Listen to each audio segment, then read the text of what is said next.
Good evening, students. Hope all are fine. Situation is very difficult. Time is so difficult. But we have to continue our studies. इसके previous video में जब हम 12th का topic discuss कर रहे थे wave optics chapter, उसमें मैंने लास्ट वीडियो में डिस्कस किया था expression for fringe width. Today we will discuss about condition for constructive and destructive interference. For this topic, we have to remind the previous topic, that is, what are the coherent sources. Coherent sources में बताया था कि coherent source of light कब होते हैं कि अगर आपके पास दो सोर्स हैं लाइट के, अगर उनका सेम फेज है और उनके भी जो फेज डिफरेंस है वो क्या है, कांस्टेंट है, या फिर उनकी फ्रीक्वेंसी सेम है, then we can say that these are the coherent sources of light. अब मान लो let I have a wave having this phase. Similarly, one more wave is here, which is again in same phase. Then, by superposition principle क्या होता है कि amplitude हमारे add up हो जाते हैं. दैट इसका एम्पलीट्यूड y1 है आपके पास फर्स्ट वेव का. सेकंड का लेट जो हाईएस्ट एम्पलीट्यूड है लेट दिस इज y2. तो हमारे पास सुपरपोजिशन के अकॉर्डिंग जो रिजल्टेंट वेव आएगा उसका जो एम्पलीट्यूड होगा y इज इक्वल टू क्या बन जाएगा, y1 plus y2 since both are in same phase. So amplitudes are added up. अब आप क्या लिखेंगे, let us consider two light sources. Let us consider two waves. आप मान लो कि आपके पास दो वेव्स हैं. Let us consider a light wave from two sources, या फिर आप ले लो, हम रिजल्टेंट वेव के बारे में लिख लेते हैं. Let us consider a light wave.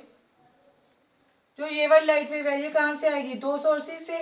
ये दो सोर्स है आपके पास फ्रॉम टू सोर्सेज. अगर आपके पास एक लाइट वेव आ रही है दो सोर्सेज से, तब हम क्या लिखेंगे, अगर मैं y1 के लिए लिखना चाहूँ, y1 इज इक्वल टू, मैं क्या लिखूंगी, लेट y1 का जो एम्पलीट्यूड है, y1 जो वेव है ये, इसका एम्पलीट्यूड में ये वाला एम्पलीट्यूड a कंसीडर कर लेती हूँ. तो a sine omega T since it is a sine wave. अगर कॉस वेव मैं बनाती यहाँ पे लेट, तब मैं कॉस ले लेती. सिमिलरली y2 को हम ले लेते हैं, लेट एम्पलीट्यूड इज b. जो ये y2 है मान लो इसका एम्पलीट्यूड मैंने b लिया, b sine omega t plus five. जो इनमें क्या है बेटा, फेज डिफरेंस है. ए वेव और बी वेव में एक फेज डिफरेंस है, that is five. So according to superposition principle मैं क्या लिख सकती हूँ, y is equal to y1 plus y2 which is equal to a sine omega t plus b sine omega t plus five. Since sine omega t plus five, here it becomes formula of sin a plus b, which is equal to a sin omega t plus b sin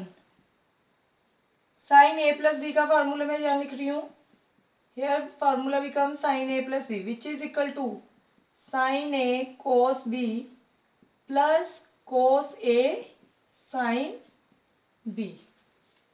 this is the formula. okay, so open it. sin a cos b plus cos a sin b. Then overall equation becomes a sin omega t plus b sin omega t cos phi plus b cos omega t sin phi, which is equal to sin omega t, we take common from here, a plus b cos phi plus b cos omega t sin phi. Is this is visible? okay, next step क्या करिए, a plus B cos five को हम ले लेते हैं r cos theta. ये आगे पता लग जाएगा कि हमने इसको r कोस थीटा क्यों लिया. सिमिलरली आप B cos omega T, sine A cos B plus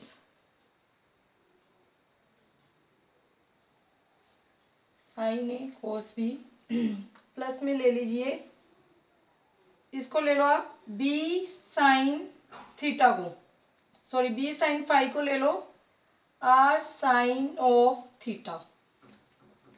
clear है? यहाँ पे ये स्टेप आपको लर्न रखना है। Take it equation number 1, take it equation number 2 and put it in this. ऊपर के स्टेप्स में रब कर दूं।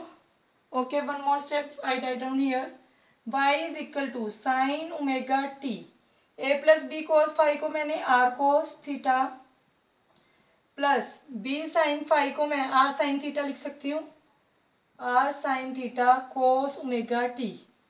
अगेन हियर लुक, यहाँ पे क्या बन गया आपके पास, साइन ए, आर अगर आप कॉमन ले लेते हो, देखो sign A cos B plus में कोस ए साइन बी, वही फार्मूला हमने ऊपर लिखा था साइन ए प्लस बी के लिए। So here we can write it, इसका नेक्स्ट स्टेप हम ऊपर लिख रहे हैं। देखिए y is equal to R sine A cos B plus cos A sine B. Again हम क्या लिख सकते हैं यहाँ पे, sine A plus B, sine omega t plus theta. Here comes y is equal to this one.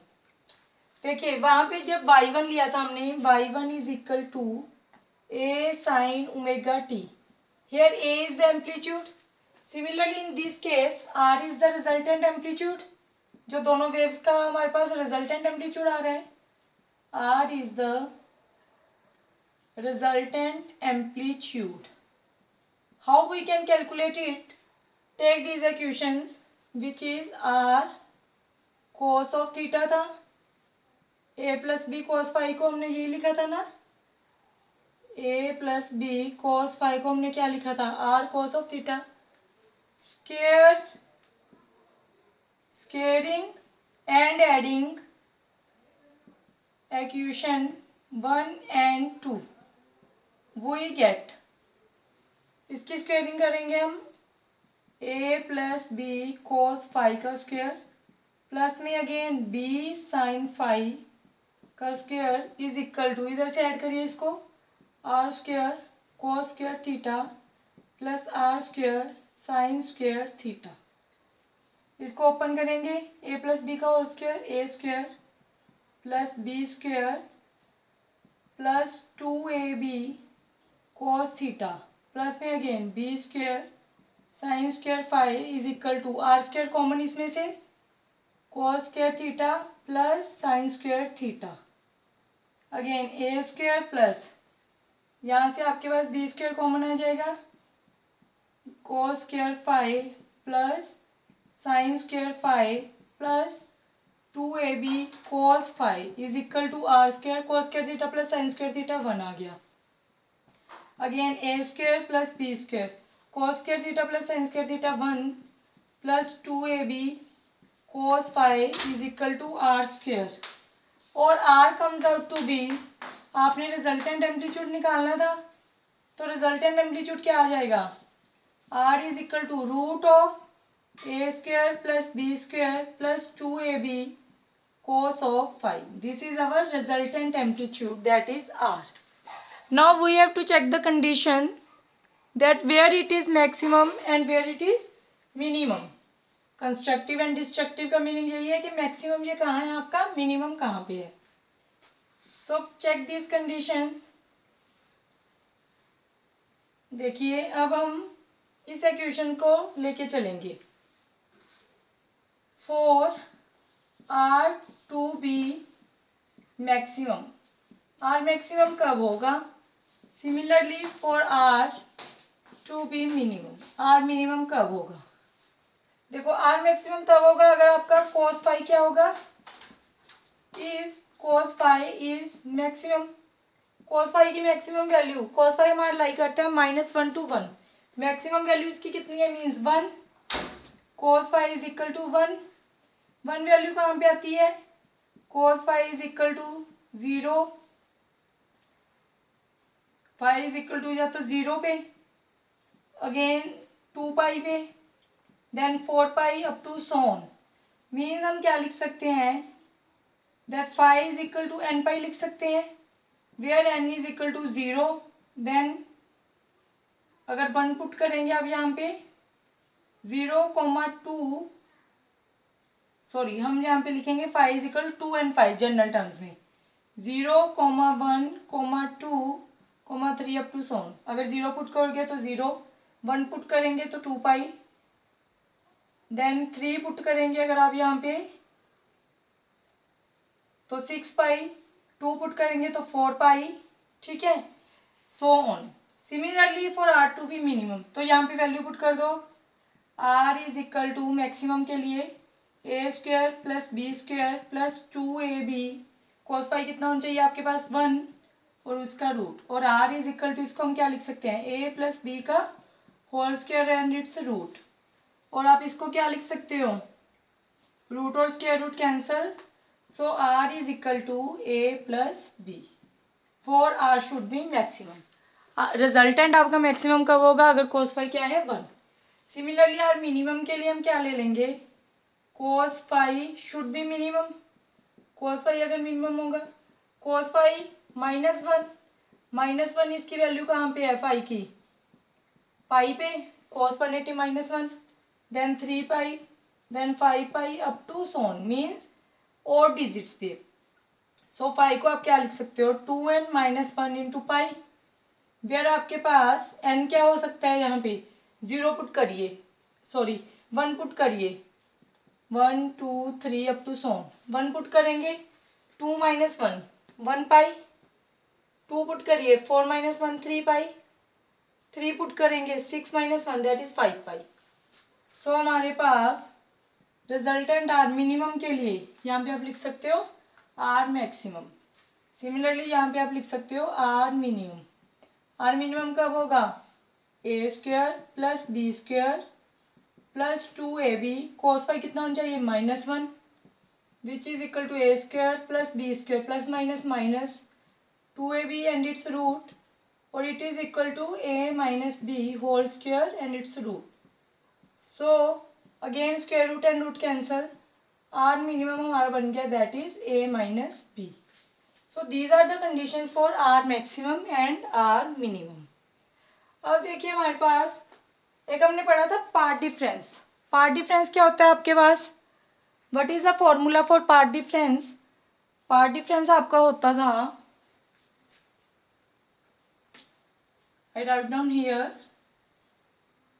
अब अगर हम बात करें पाथ डिफरेंस की,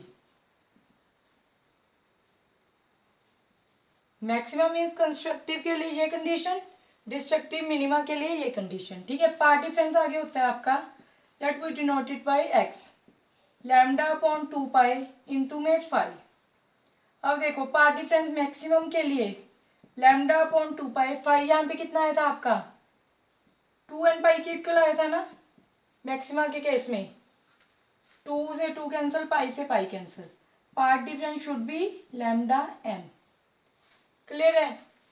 अगेन सेकंड केस आपका पार्ट डिफरेंस मिनिमा के केस में, अब आप क्या लिख देंगे, फाई की वैल्यू क्या है आपके पास 2n-1, सो यहाँ पे वैल्यू क्या बन जाएगी, मिनिमा के केस में x is equal to lambda upon 2 pi into में 5 था, लैम्डा अपॉन 2 पाई इंटू में 5 कितना है अब 2n-1 इंटू में पाई, पाई से pi cancel, so here path difference becomes lambda by 2 into 2n-1. So these are the conditions for constructive and destructive interference. In case of constructive interference, phi is equal to 2n pi, and for destructive interference, phi is equal to 2n-1 pi. Or for amplitude should be maximum if R max is equal to A plus B, and for destructive interference means minima, R minima is equal to A minus B. Similarly for part difference, for maxima value it is x is equal to n pi, And for minimum or destructive interference, path difference should be lambda by 2 into 2n minus 1. So this is all about the constructive and destructive interference. Next video I will become with the next video soon. Watch this video carefully. Thank you. If anybody have doubt, then ask me or comment me. Okay. Bye. Good night.